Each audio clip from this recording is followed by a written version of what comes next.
Barnaby, Barnaby, Barnaby. What are we going to do with you? Do you ever wonder why a guy like that gets elected in any electorate ever? I was employed at a radio station in the general vicinity that is Tamworth, and I'm not going to name them for legal reasons, but they fired me.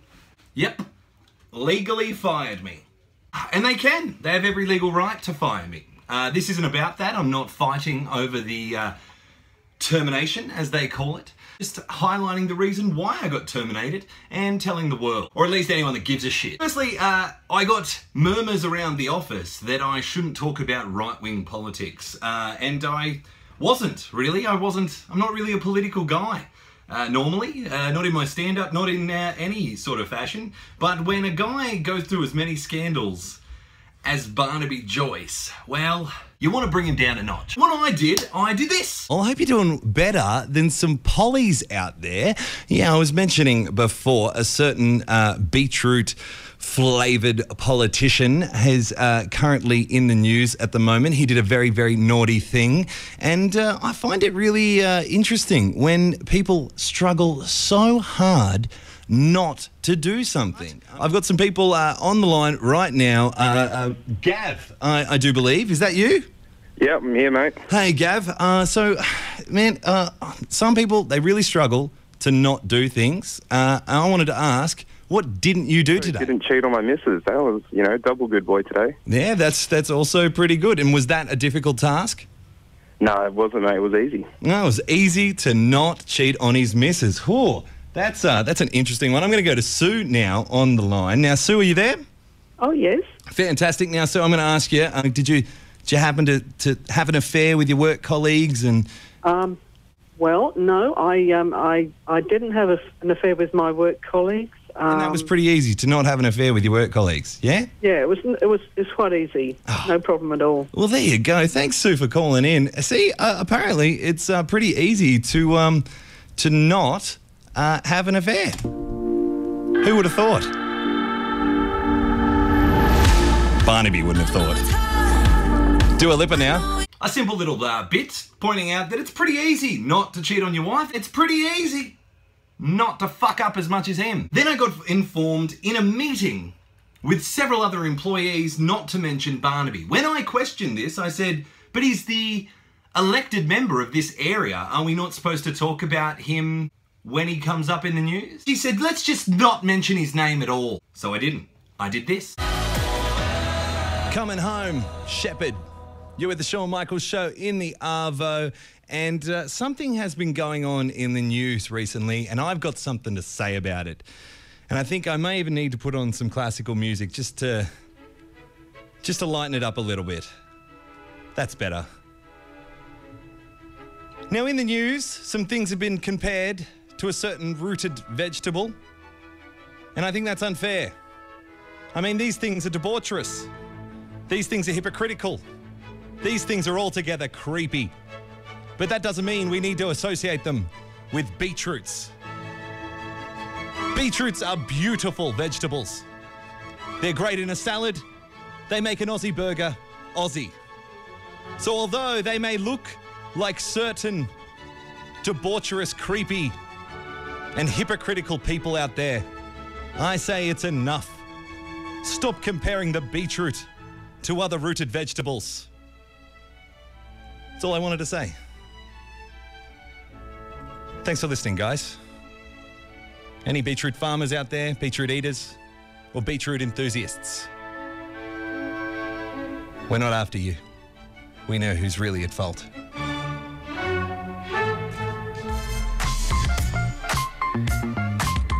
Yo, it's Shaun. Hope you're having fun. This is Downtown. I went to the moped store. What's up? A week later, so obviously it wasn't that harmful, they fired me. They took me into a meeting and said, was the beetroot joke about Barnaby Joyce? And I had to admit, oh, you got me. It was about Barnaby. He looks like a fucking beetroot. I then proceeded to finish my shift that day. And at 6 o'clock, the boss took me up to her office and handed me a termination letter, which didn't really have the reason I was fired on it.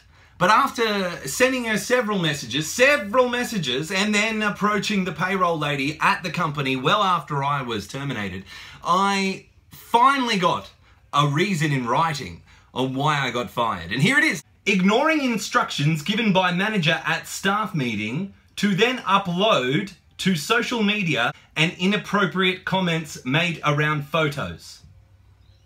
What the fuck does that mean? One, I had already posted a video about Barnaby Joyce, to which she said, oh, okay, that's fair enough that you did that, but just don't do it again. And I hadn't posted any other jokes about Barnaby Joyce since that warning. I did, in fact, do the beetroot joke on air, and fair call. If you want to fire me for that, fair enough. I just want to let people know the ridiculous bias in the local media in this area. Now, I don't know why they are so for Barnaby Joyce, but after scandal, after scandal, after scandal, after scandal, after scandal, after scandal, you think a little commentary on the local radio station in the electorate that elected the guy would be passable. But no.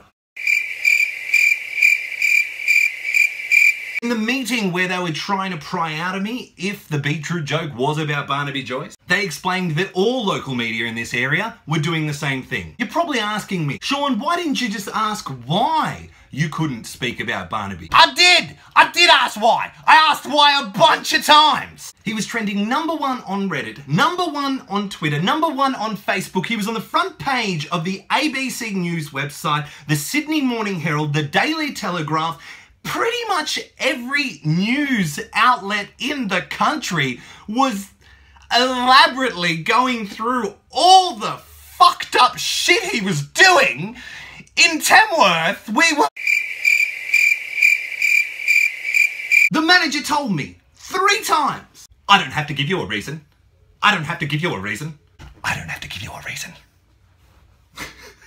Now, I'm not saying they did anything wrong. Technically, you can fire me for anything within the first 6 months of me being there. You could definitely fire me for disobeying a direct, well, indirect order. But I just want people to know the ridiculous bias in these tiny little electorates. If you get the local media on side, then it's a safe seat forever. The rest of the world is hearing how our Deputy Prime Minister is such a douchebag. We have talked about their Deputy Prime Minister Barnaby Joyce before. You may remember he threatened to euthanise Johnny Depp's illegally imported dogs, Pistol and Boo. Well, Joyce is a social conservative who opposed same-sex marriage in their referendum last year because he believes in traditional family values. And you can probably see where this is going.